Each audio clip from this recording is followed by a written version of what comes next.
Gloire à Dieu. Je rends grâce au Seigneur pour la retraite de cette fois-ci, la retraite au niveau mondial. Et je continue d'enseigner, de révéler ce que Dieu a au sujet de la suffisance de Jésus. Je prie que chacun, toi et moi, tout le monde ici, tout le monde partout, que nous voyons que Jésus est suffisant pour chacun de nous au nom de Jésus-Christ. Amen. Père, nous te remercions, nous bénissons ton nom. Tu es le bon Dieu, le bon gracieux, le Dieu gracieux, le Dieu aimable. Nous demandons que comme tu as envoyé Jésus des cieux sur la terre pour être notre suffisance, nous demandons que tout le monde qui écoute la parole en ce temps-ci retrouve Jésus comme étant le Seigneur, le Christ, le Seigneur et notre suffisance au nom de Jésus-Christ. Merci Seigneur pour la réponse. Au nom de Jésus, nous prions. Avant de vous asseoir, que tout le monde crie Amen. Merci beaucoup et que le Seigneur vous bénisse. Déjà, nous avons commencé de considérer qui Jésus est. Il est avocat, il est l'époux, il est notre prince, notre chef, notre capitaine, l'avocat des saints et des pécheurs, le bâtisseur de l'église, le sanctuaire des saints, et puis le capitaine ou le prince de notre salut. Maintenant, nous venons à la seconde partie de notre considération de la personne de Jésus. Et le titre est Jésus, la fondation et la fontaine divine éternelle. Nous allons voir 1er Corinthiens au chapitre 3 et le verset 11. Car personne ne peut poser un autre fondement que celui qui a été déjà posé, savoir Jésus-Christ. Ici, la parole de Dieu inspirée par l'Esprit, oui, nous montre la connaissance que voici le fondement ou la fondation, le fondement de notre salut, la fondation de notre citoyenneté dans le royaume de Dieu, la fondation de notre foi, la fondation de tout ce qui est gracieux, bon, pieux dans notre vie. Il est la fondation ou le fondement divin et éternel. Non seulement ça, il est la fontaine que Dieu a donnée. La fontaine qui nous donne la purification. Nous allons à Zacharie, chapitre 13, verset 1, qui dit, en ce jour-là, une source sera ouverte pour la maison de David et les habitants de Jérusalem, pour le péché et pour l'impureté. C'est-à-dire que cette source, la fontaine que Dieu lui-même a approuvée, qu'il a nommée, que lui il sera, que par son sang, par son sacrifice, par sa substitution, que lui sera pour la purification de tout péché et de toute impureté, dont nous combinons tout. Il est la fondation et la fontaine divine éternelle. Nous allons voir 3 points dans le message. Numéro 1, il y a D. Numéro 1, c'est D. Numéro 2, c'est E et F. C'est comme l'alphabet, les lettres de l'alphabet. Il y a D, E, F en anglais.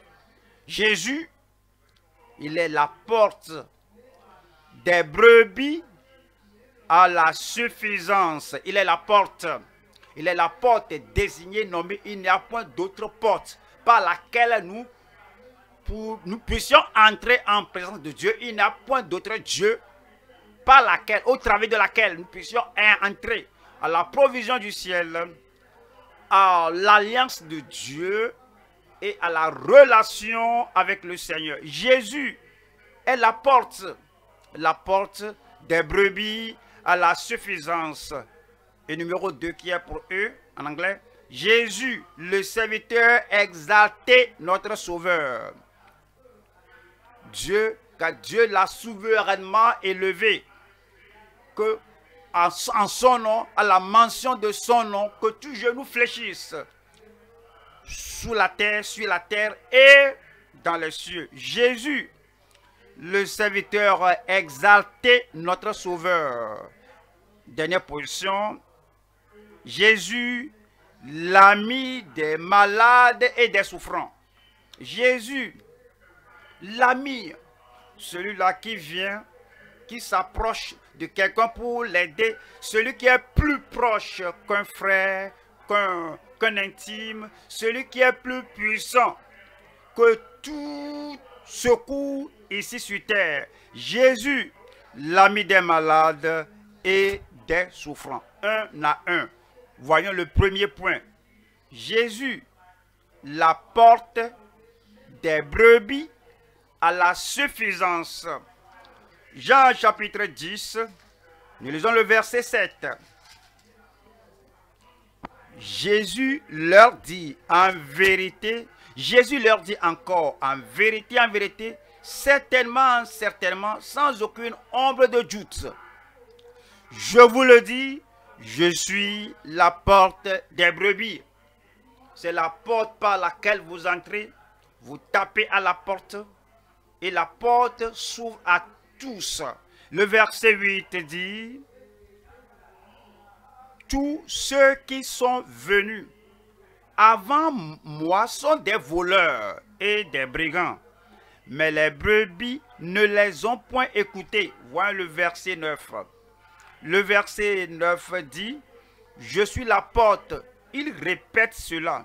La répétition, c'est pour l'accent.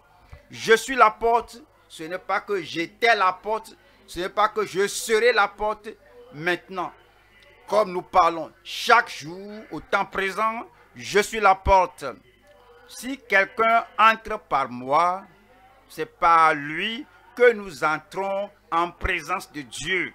Sans lui, personne, aucune femme, aucun homme, personne sur terre ne peut entrer en présence de Dieu. Pourquoi? Dieu est saint. Il est éternellement saint. Il est perpétuellement saint. Et Dieu est si saint que l'homme pécheur ne peut pas se présenter devant lui. Tout homme pécheur qui essaie de se présenter devant Dieu, le saint, l'homme là est aussitôt condamné et ôté pour l'autre bord. Mais Jésus est devenu la porte entre l'homme pécheur et le Saint Dieu. Et comme nous venons et dit que cherchez-vous? Je veux aller en présence du Père Céleste, le Dieu des cieux, c'est par ce Christ. Jésus, la porte par laquelle on entre. C'est pourquoi il dit, je suis la porte. Si quelqu'un entre par moi, il sera sauvé. Il sera sauvé. La seule voie pour être sauvé, c'est passer par cette porte.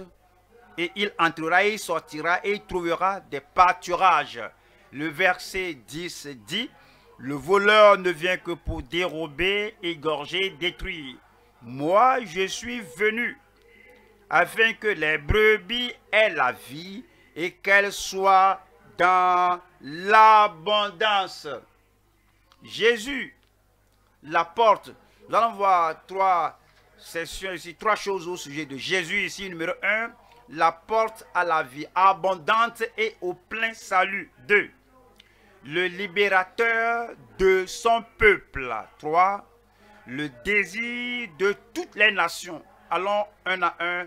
La porte à la vie abondante et au plein salut. La porte à la vie abondante et au plein salut. Voyons encore Jean chapitre 10, verset 9. Je suis la porte.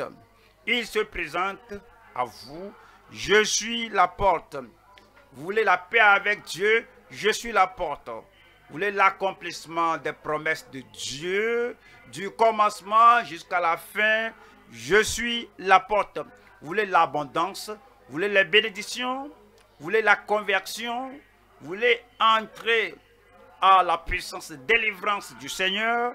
À la puissance de délivrance du Seigneur? Je suis la porte. Vous voulez la communion avec Dieu? Je suis la porte. Vous voulez que la grâce de Dieu coule à votre vie et que cela prenne votre vie et dit, il n'y a point d'autre voie. Je suis la porte. Si quelqu'un entre par moi, il sera sauvé. Il entrera et il sortira et il trouvera des pâturages. La dernière partie du verset 10 dit que je suis venu afin que les brebis, aujourd'hui est la vie, aujourd'hui vous aurez la vie abondante, la vie éternelle, la vie suffisante, la vie satisfaisante, la vie du ciel, afin que les brebis aient la vie et qu'elles soient dans l'abondance. Nous allons aux Actes chapitre 14, verset 27. Actes 14, verset 27.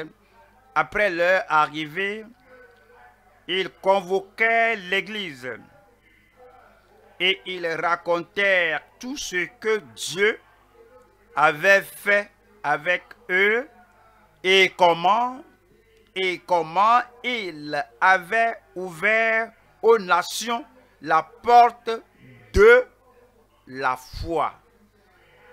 La même porte qui a conduit les Juifs en présence de Dieu, la même porte conduit les nations, les païens en présence de Dieu. Et ils glorifient Dieu et se réjouissent en Dieu comment Dieu lui-même a ouvert la porte de la foi. Pour être sauvé, il faut la foi. Pour être guéri, il faut la foi. Pour être sanctifié, il vous faut la foi. Pour être saint, il vous faut la foi. Pour aller au ciel, il vous faut la foi. Pour plaire à Dieu, il vous faut la foi. Car sans la foi, il est impossible de l'être agréable. Et cette foi, la foi est la foi suffisante. Si vous avez cette foi-là, tout est possible à vous. Christ est la porte de la foi à tout ce que Dieu a pourvu. Voilà la deuxième partie ici qui est, il est le libérateur de son peuple. Le libérateur de son peuple. Et depuis le temps du jardin d'Éden, le temps d'Adam et d'Ève, nous sommes arrivés sous la servitude. Adam et Ève ont vendu tous leurs descendants à la cruauté de Satan, Lucifer, l'ancien serpent, le diable. Et tout le monde souffrait depuis lors pour être affranchi.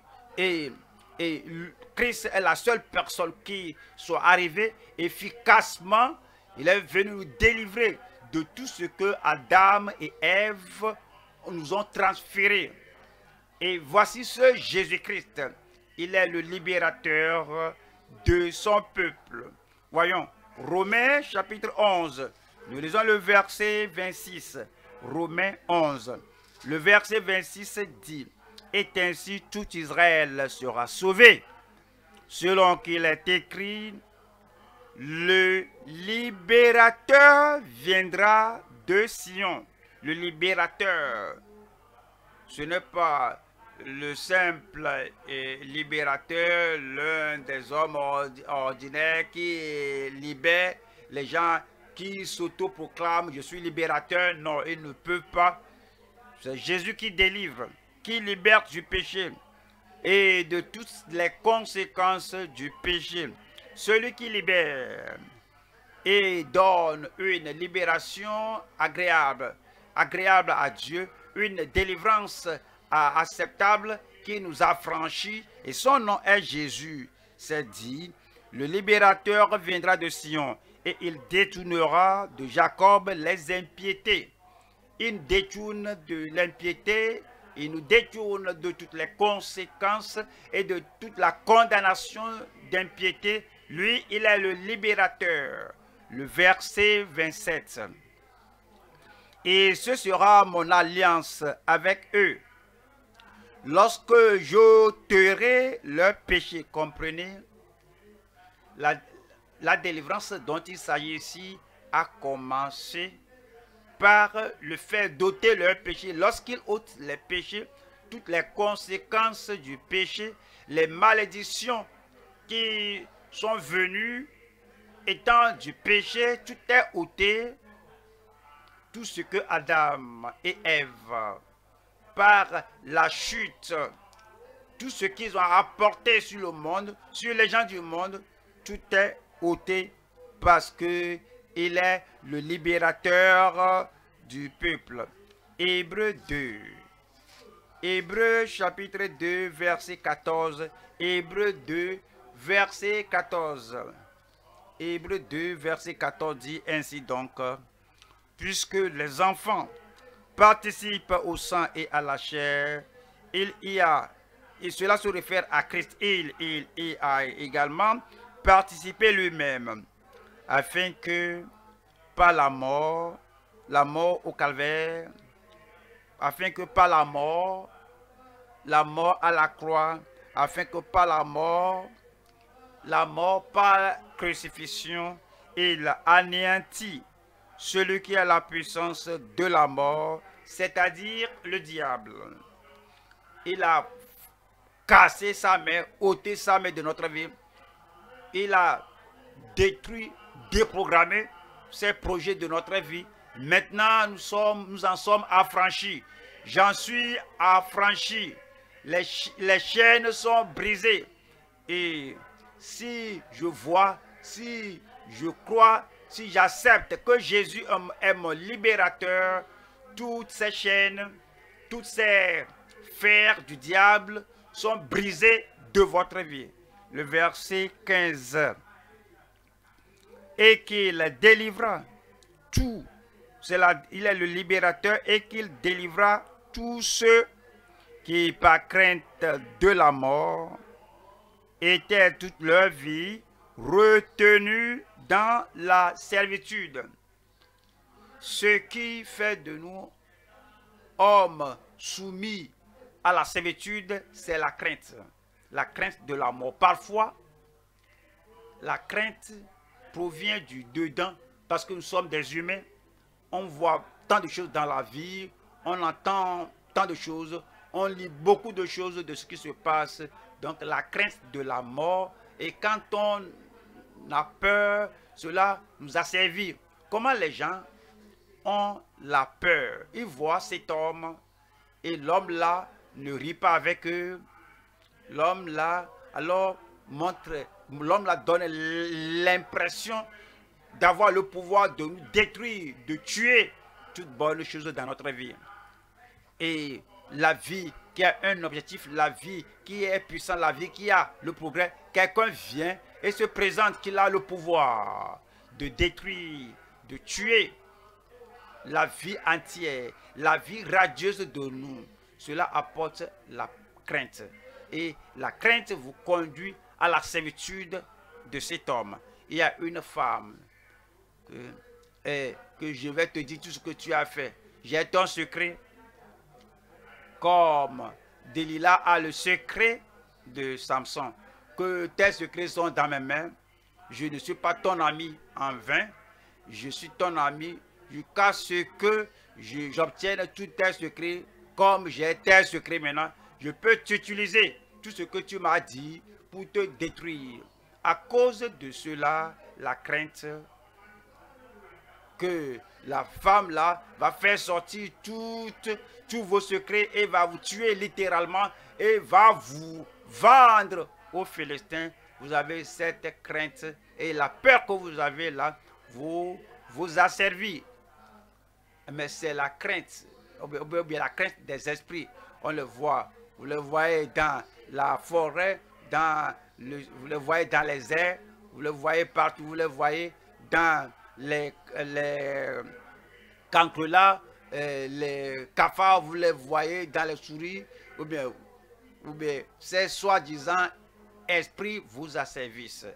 Je suis venu vous annoncer que votre servitude est brisée ce matin parce que Christ est venu délivrer.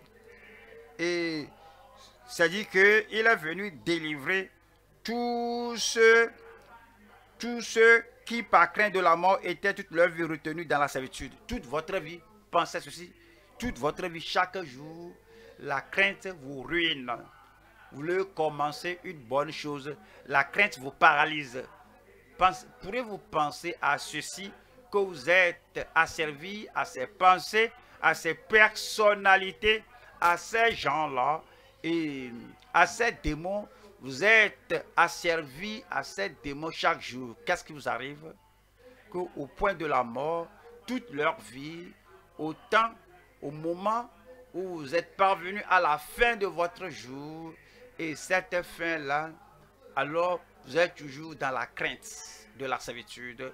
Où passerez-vous l'éternité? C'est pourquoi Christ est venu en tant que libérateur, en tant que celui qui délivre de la crainte et de la servitude. Félicitations à vous, aujourd'hui vous êtes affranchis. Je suis affranchi. Puisse le Seigneur le confirmer dans votre vie au nom de Jésus-Christ. Troisième partie ici, c'est le désir de toutes les nations. Le désir de toutes les nations. Jusqu'à quand désirez-vous que tout joug soit brisé de votre vie?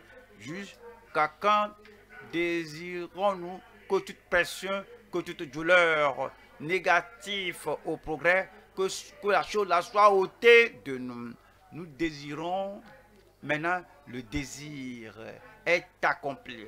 Votre désir est assouvi en Christ. Il est le désir de toutes les nations, le désir de tout pécheur, de tout saint, de toute bonne chose que vous désirez. Au fait, Christ est celui qui apporte l'accomplissement de ce désir. Donc, quel que soit le désir, toute bonne chose que vous voulez, toute hauteur spirituelle que vous voulez atteindre, tout but que vous voulez atteindre, toute chose que vous dites, c'est le sommet là, je veux atteindre ce point culminant. Celui qui peut m'aider à atteindre ce lieu, ce désir, c'est Jésus, le désir de toutes les nations. Agé au chapitre 2. Agé 2, verset 7. J'ébranlerai toutes les nations, les trésors de toutes les nations viendront. Il y a un temps d'ébranlement. Comme on voit la situation dans le monde, il y a un ébranlement dans le monde. Comme on lit et qu'on écoute les actualités, il y a un ébranlement dans le monde. J'ébranlerai toutes les nations jusqu'à ce que leur cœur s'ébranle, jusqu'à ce que leur vie commence à s'ébranler, et le Seigneur va ébranler toutes choses sur terre. Mais il dit que cela ne sera pas la fin de l'histoire de l'homme.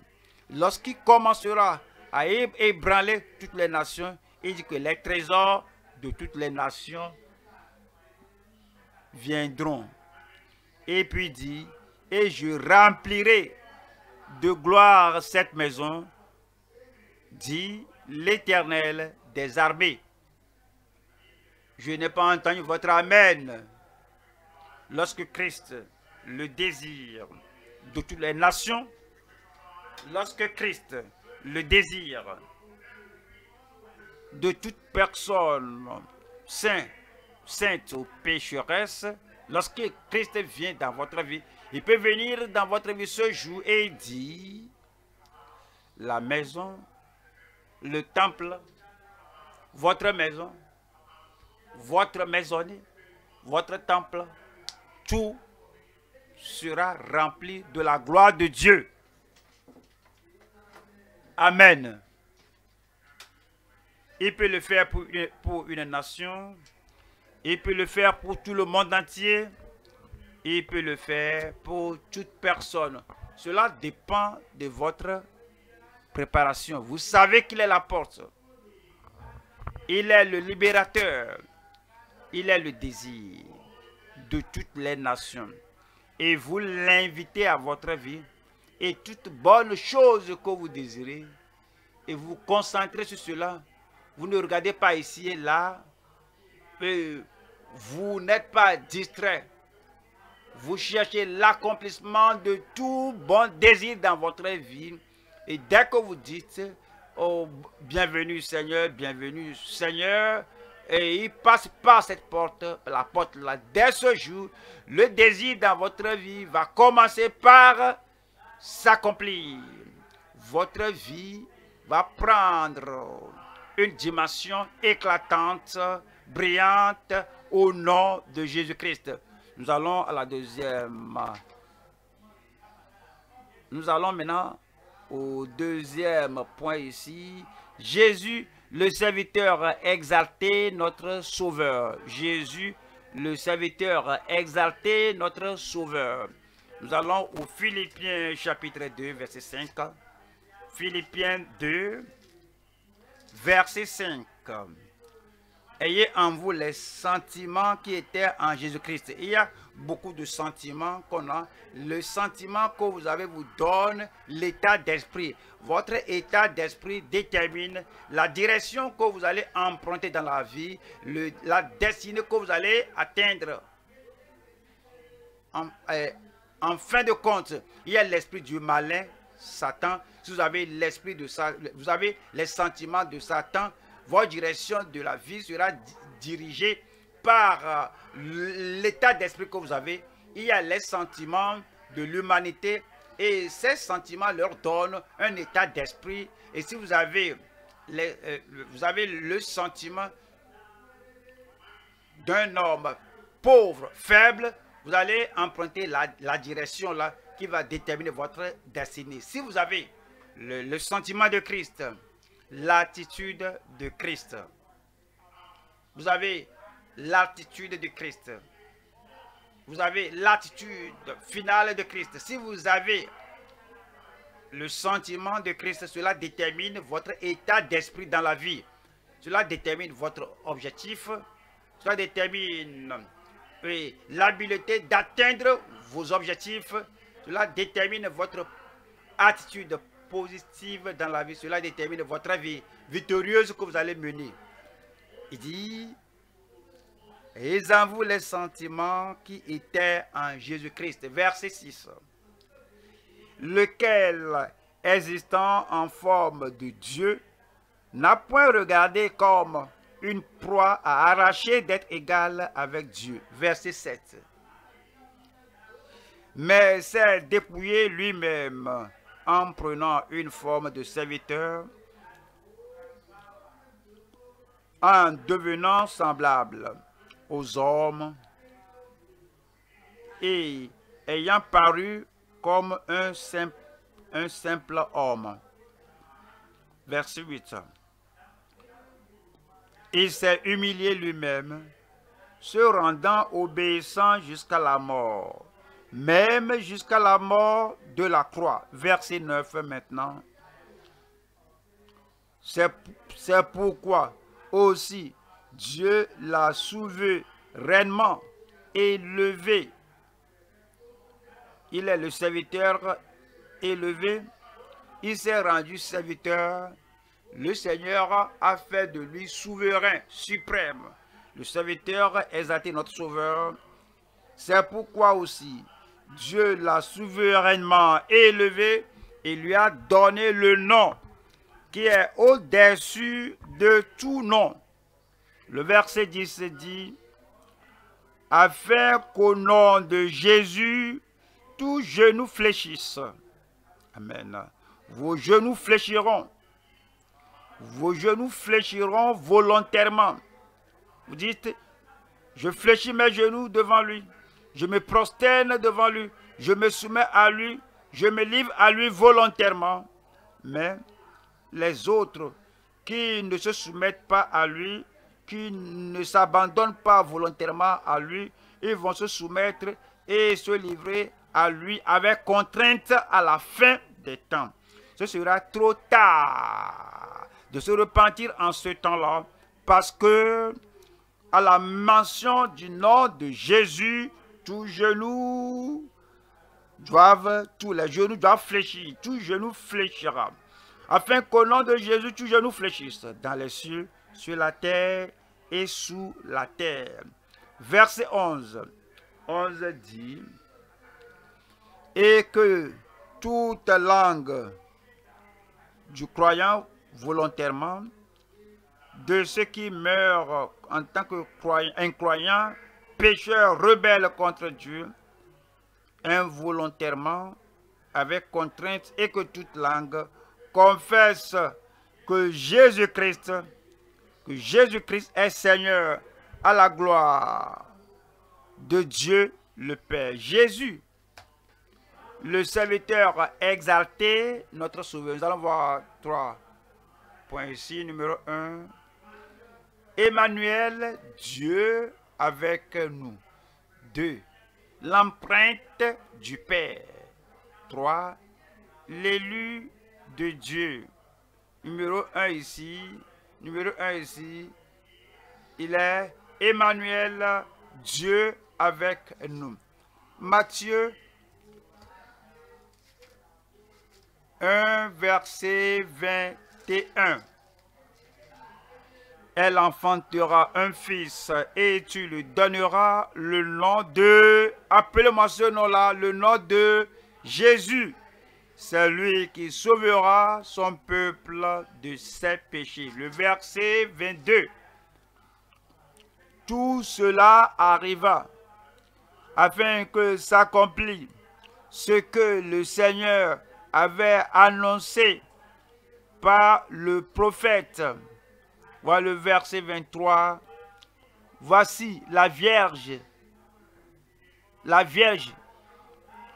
sera enceinte. Elle enfantera un fils et on lui donnera le nom d'Emmanuel, ce qui signifie Dieu avec nous.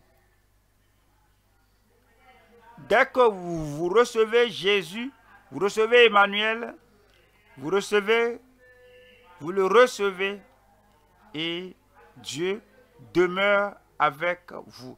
Il sera de vos côtés. Il sera à côté de vous. Il sera devant vous.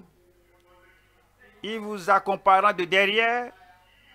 Il sera le bouclier le jour pour vous. Et sera la puissance dans votre cœur pour faire ce que vous ne pouvez pas faire naturellement. Dieu avec nous.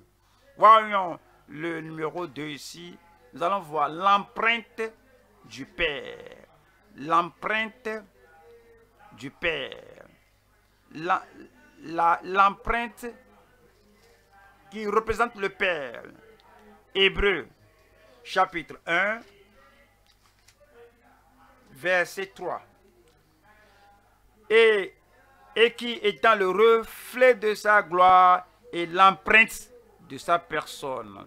L'empreinte de sa personne. Nous avons, plusieurs ne comprennent pas quand ils disent qu'ils reçoivent Jésus comme leur Sauveur et Seigneur. Que Jésus demeure en eux et ne croient pas qu'il y a une différence. Oui, il y a une différence. Quand on reçoit Jésus, on reçoit Emmanuel, Dieu avec nous, Dieu en nous, Dieu devant nous, Dieu autour de nous, et Dieu nous soutient par-dessous, et on reçoit aussi l'empreinte du Père. Et dit qu'il est l'empreinte de sa personne et soutenant toutes choses par sa parole puissante. Et par par sa parole puissante, a fait la purification des péchés et s'est assis à la droite de la majesté divine dans les lieux très hauts. Il s'est assis, il s'est assis. Pourquoi s'est-il assis? Parce qu'il a tout accompli. Il a accompli tout ce qu'il est venu faire. Alors, il n'y a plus question d'essayer de faire quelque chose. Il a dit, c'est accompli. Et toutes les bénédictions du ciel sont maintenant disponibles.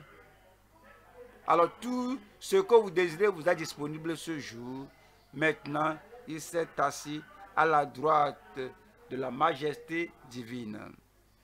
Il faut dire Amen à vous-même. Nous allons à la troisième partie ici. C'est l'élu de Dieu. L'élu de Dieu. Nous allons à 1 Pierre 2, verset 6. 1 Pierre, chapitre 2. Nous lisons le verset 6 qui dit, car il est dit dans l'Écriture, voici, je mets en Sion une pierre angulaire. Regardez ce qui suit, choisi, nommé, approuvé par Dieu, choisi, parce que ce Jésus est celui-là que Dieu a regardé tout le ciel, tous ses anges, du plus grand ange jusqu'au moindre ange, nul n'a été élu d'être sauveur, d'être un substitut, d'être le sacrifice agréable à Dieu et d'être la suffisance pour tout besoin de l'homme. Et lui est distingué. Il est différent et le Seigneur l'a choisi en tant que celui-là qui doit venir et résoudre tous les cas insolubles dans votre vie. Amen. Choisie précieuse, et celui qui croit en elle ne sera point confus. Je crois en lui. Je crois en lui. Que le ciel vous entende. Je crois en lui. Vous ne serez pas confus. Vous n'aurez pas honte. Vous ne serez plus jugé. Il n'y aura plus de confusion dans votre vie. Votre vie devient stable, ferme, solidifiée. Et la bonté du Seigneur vous accompagnera chaque jour. La bonté du Seigneur m'accompagnera chaque jour. Il faut le répéter. La bonté du Seigneur m'accompagnera chaque jour.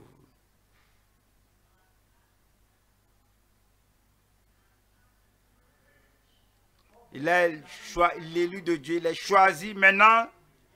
Il nous fait d'être choisi, mis à part l'élu de Dieu. Nous allons au troisième point.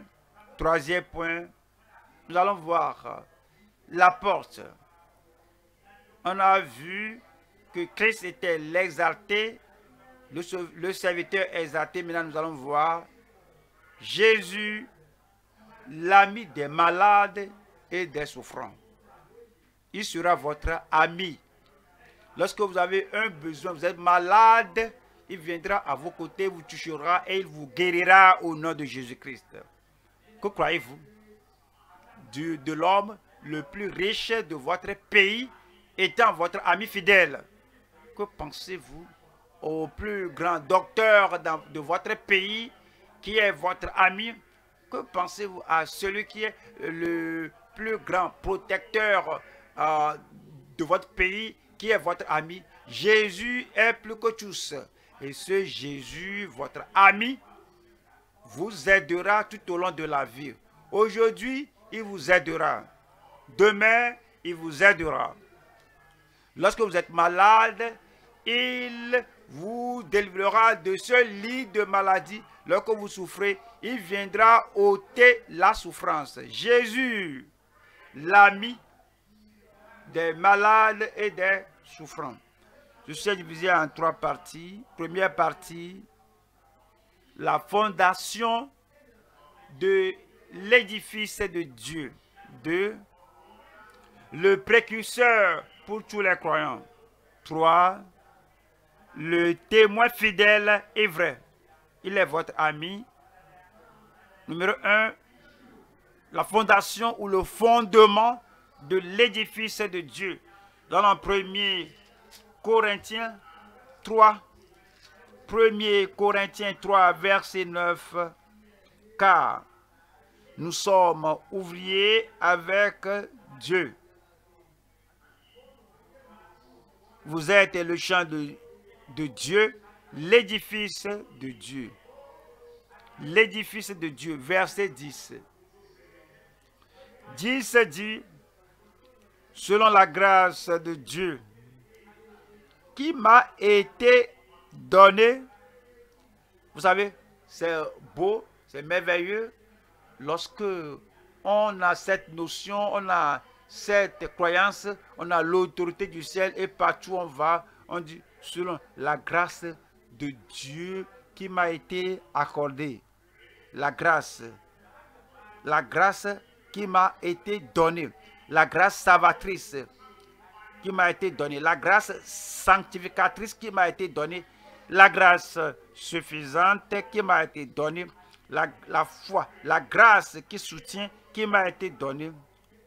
Et selon cette grâce de Dieu qui m'a été donnée, j'ai posé le fondement comme un sage architecte et un autre bâti dessus. Mais que chacun prenne garde à la manière dont il bâtit dessus. Quand il dit, mais que chacun prenne garde, alors qu'est-ce qu'il voudrait dire? Que chaque prédicateur prenne garde à la manière dont il bâtit dessus. Que chaque évangéliste prenne garde à la façon dont il bâtit. Que chaque l'enseignant au cours du sondage, qu'il prenne garde à la façon dont il bâtit. Que tout apôtre prenne garde à la façon dont il bâtit. Que chaque évêque prenne garde à la manière dont il bâtit dessus. Que chaque prophète prenne garde à la façon dont il bâtit dessus. Le verset 11 dit, car personne ne peut poser un autre fondement que celui qui a été posé, savoir Jésus-Christ.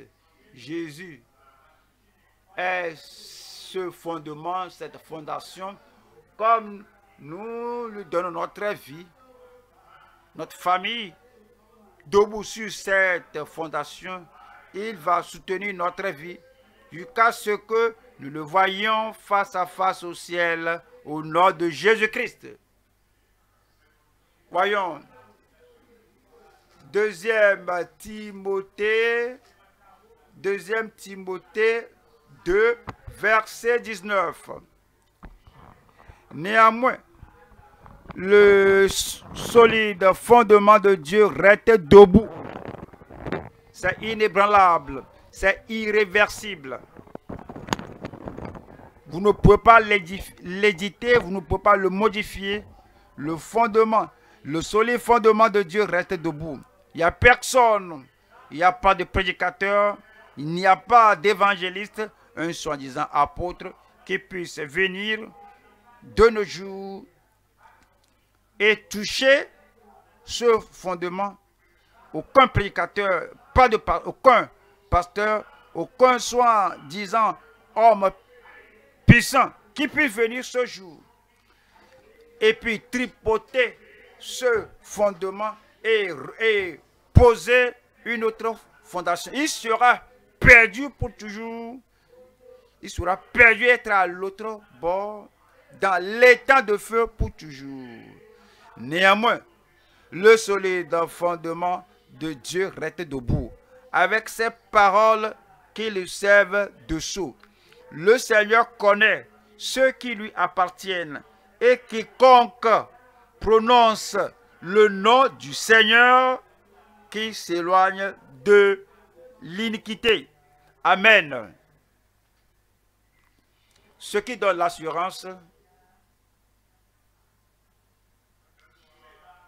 que vous êtes bâtis sur ce fondement éternel, immuable, c'est que vous vous éloignez de l'iniquité. Si vous demeurez dans l'iniquité, si vous restez dans l'iniquité, si vous vous réjouissez de l'iniquité et vous vous vantez être sur le fondement, vous serez déçus. Irrévocablement dans l'éternité, vous regretterez dans l'éternité. Mais vous devez vous éloigner de l'iniquité, toute forme d'iniquité. Et maintenant, vous vous appuyez sur Christ, le fondement. Il va vous bâtir, vous édifier. Il vous fortifiera. Et pour toujours et à tout jamais, si vous mourrez, étant debout sur ce fondement, vous appuyez sur ce fondement, à l'éternité, vous serez avec lui au nom de Jésus-Christ. Voyons numéro 2 ici, numéro 2 ici. Il est le précurseur pour tous les croyants. Le précurseur de tous les croyants. Qui est le précurseur? Celui-là qui vous devance. Et il a complété sa course. Et il avait la victoire. Il est devenu un vainqueur. Et vous le regardez, il est le précurseur de votre foi en tant que croyant. Hébreux 6, verset 19. Cette espérance, nous la possédons comme une ancre de l'âme, sûre et solide. Elle pénètre au-delà du voile. L'espérance que nous avons, qui est sûre et solide, espérez en lui, espérez en le Sauveur, espérez en celui qui soutient, espérez en celui qui est au ciel et qui prie, qui intercède en notre faveur. Christ en vous, l'espérance de la gloire. Verset 20. Là où Jésus est entré pour nous comme précurseur, Jésus est entré pour nous comme précurseur, ayant été fait souverain sacrificateur pour toujours, selon l'ordre de Melchisédek. Toujours, il est notre souverain sacrificateur pour toujours. Il est le bâtisseur de l'Église pour toujours. Il est le précurseur de notre foi. Il ne vous abandonnera pas. Il ne vous délaissera pas. Lorsque vous croyez que tout est perdu, vous allez le découvrir qu'il est avec vous. Il redonnera vie à tout au nom de Jésus-Christ. Il est pour vous. Il est pour vous. Il est pour vous. Quels que soient les défis que vous avez, quel que soit ce que les gens pensent et disent de toi, et que tu crois et tu penses de toi-même, il est pour vous. Il ne vous délaissera pas, il ne vous abandonnera pas. Vous le trouvez chaque jour qu'il est le précurseur, votre précurseur en tant que croyant. Il est la fondation, il est le précurseur. Voilà, troisième partie ici. Il est le témoin fidèle et vrai. Le témoin fidèle et vrai. Apocalypse 3. En Apocalypse 3, verset 14. Apocalypse 3. Apocalypse 3, verset 14 qui dit: écrit à l'ange aux ministres, aux dirigeants de l'église de Laodicée, voici ce que dit l'Amen, le témoin fidèle et véritable. Le témoin fidèle et véritable. Toutes les promesses qu'il a faites, il est fidèle pour l'accomplir dans votre vie. Tout ce qu'il a dit sur votre vie, il est fidèle et l'accomplira dans votre vie. Toutes les provisions qu'il a faites pour vous, il est fidèle et l'accomplira dans votre vie au nom de Jésus-Christ. Ce jour et chaque jour, vous allez le retrouver fidèle. Ces provisions ne vont pas s'épuiser dans votre vie. Ces promesses ne vont pas faire défaut dans votre vie. Sa puissance ne fera pas défaut dans votre vie. Il est le fidèle, il est le témoin fidèle et véritable. Et comme vous dépendez de lui ce jour, alors il va amener cette nature de fidélité à votre vie, à ma vie, à votre vie. Apocalypse 17, verset 14. Apocalypse 17, verset 14. Ils combattront contre l'agneau. Nous ne regardons pas le combat, mais nous regardons l'agneau. Ils, ces gens, du côté de l'Antéchrist, tous ces gens, du côté des idéologies contraires à Christ, ils combattront contre l'agneau. Nous ne regardons pas le combat, la guerre, nous regardons l'agneau et l'agneau les vaincra dans votre vie, dans votre famille, dans votre église locale, dans votre dénomination, dans l'église, dans tout le pays, et l'agneau les vaincra. Parce qu'il est le Seigneur des seigneurs et le roi des rois. Et les appelés, les élus, Dieu merci, je suis appelé, élu, Dieu merci, je suis élu. Et les fidèles, Dieu merci, nous serons fidèles. Allez, il amène sa fidélité à notre vie et nous rend fidèles à la parole. Fidèles dans ces voies que nous marchons dans le chemin de la vie et de la justice. Et nous sommes fidèles. Il nous rend fidèles. Et nous rend fidèles à sa volonté. Il nous révèle sa volonté. Et nous nous consacrons à lui.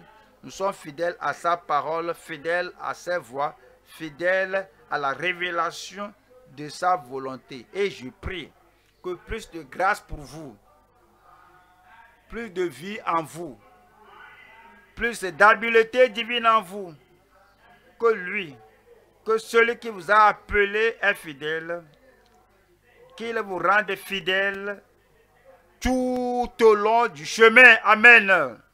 Tenez-vous debout, il y a un amen dans votre vie. Tenez-vous debout. La fidélité de Dieu va agir dans votre vie. Ouvrez la bouche et priez le Seigneur.